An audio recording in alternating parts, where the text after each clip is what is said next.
And here's Al Gore, Right. the ultimate servant of the establishment and the billionaire class. He's going to tell you that we need to get our news from the billionaire class. Listen to this. To one based on broadcasting and then moving on to the internet and to social media has disrupted the balances that used to exist that made representative democracy work much better. Because a free self-governing people rely on a shared base of knowledge that serves as a basis for reasoning together collectively. But if you have social media that is dominated by algorithms that pull people down these rabbit holes that are a bit like pitcher plants, these algorithms, they are the digital equivalent of AR-15s. They ought to be banned. They really ought to be banned. It's an abuse of the public forum. But when people are pulled down these rabbit holes, you know what's at the bottom of the rabbit hole? That's where the echo chamber is. They go full circle? And if you spend too much time in the echo chamber, what's weaponized is another form of AI, not artificial intelligence, artificial insanity. I'm serious. He's serious. So the guy who told us that we were going to be all swimming with polar bears 4 years ago thinks that we need to go along with the next line of bullshit that's coming from MSNBC, Fox News, CNN, and the Washington Post. What we need to do is rein in Al Gore's rhythm. Right now, he's more annoying than the neighborhood's kid with a new drum set. Am I right? Doomsday cults have better prediction records. Yeah.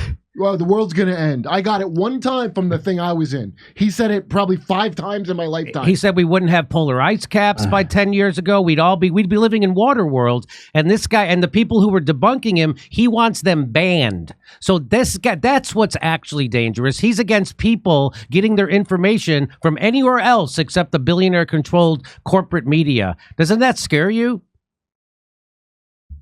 Well, it's horrifying. And the guy, I think, still has this Google board seat. So what does that tell you? I mean, he's speaking and he became very rich from unearned Google shares that he received. So to some extent, he's speaking on behalf of the largest company in the world when he says anything. Right, he's Tony Blair. And by the way, we don't even have time to get into it, but is there anyone more loathsome than Tony Blair and more hollowed out as a person? He's a husk. Maybe Bloomberg. Bloomberg has a little bit of fire in him that makes you think there's some humanity there, but Tony Blair is just like he's been turned out in the prison yard. He's just a bitch to global finance to the point where he has like no independent capacity for thinking at all. But Gore, yeah, of course, Gore is a fascist. Gore's also kind of dumb. I know Al Gore. And he's always been kind of dumb. He speaks entirely in cliches. Oh, the rabbit hole leading to the echo chamber. I mean, his brain isn't capable of word formations that haven't been created for him. Like he's a full midwit. Well, how do you invent the internet? But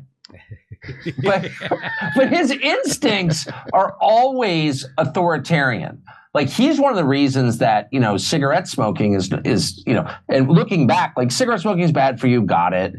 But compared to where we are now, like if we could take, 6 points off the suicide rate, maybe it'd be better to go back to cigarette smoking.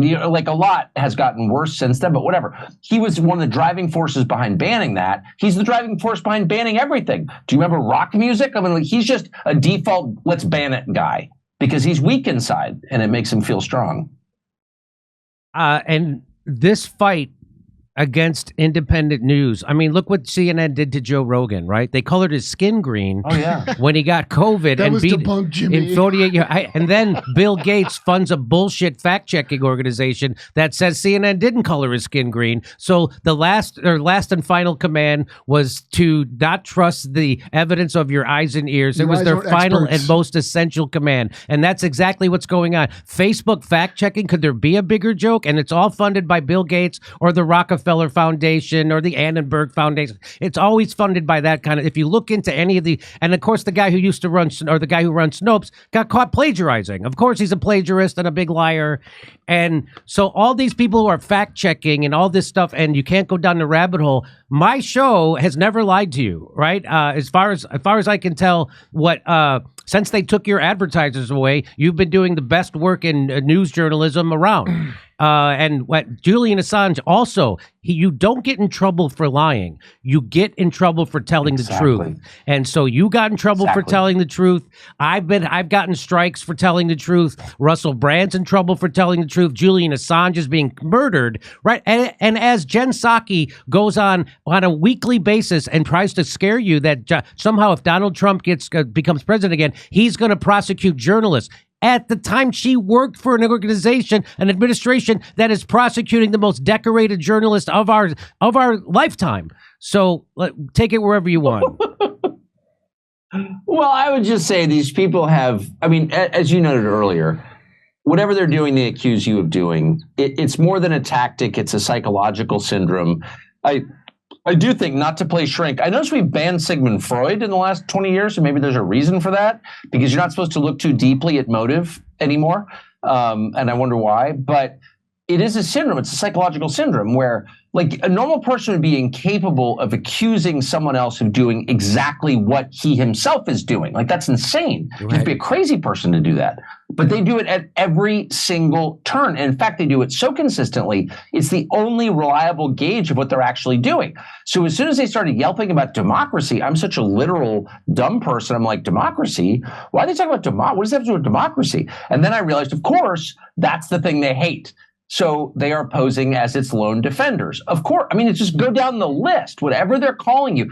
I never really think anyone's a racist, but they've called me a racist so many times. I would love to get their search histories because I bet they're racist. You know what I mean? Like, so it's just it's just super interesting. So, you know, I'm worried about the next year. I really am, and I think I have cause to worry about it. It feels like. And I hope I'm wrong. I've certainly been wrong a lot. I don't lie if I can help it, but I have been wrong. And I hope I am once again wrong when I predict that this will be a very different country in December of 2024. It feels that way. It feels like we're on the brink. Like they've taken the mask off. They're not hiding who they are anymore. They're not trying to convince you anymore. They're not pretending it's for your own good. They don't care about your own good, and they're not saying they do. And so when you reach that stage, like what's next? Not good things at all. They're not even pretending to rule by consensus. They're ruling by force. When you give up argument, you get to force. That's, you know, there's nothing left. And so I think we're going to see a lot of force in the next 12 months. And again, I sincerely hope that I'm just being crazy, but I'm not.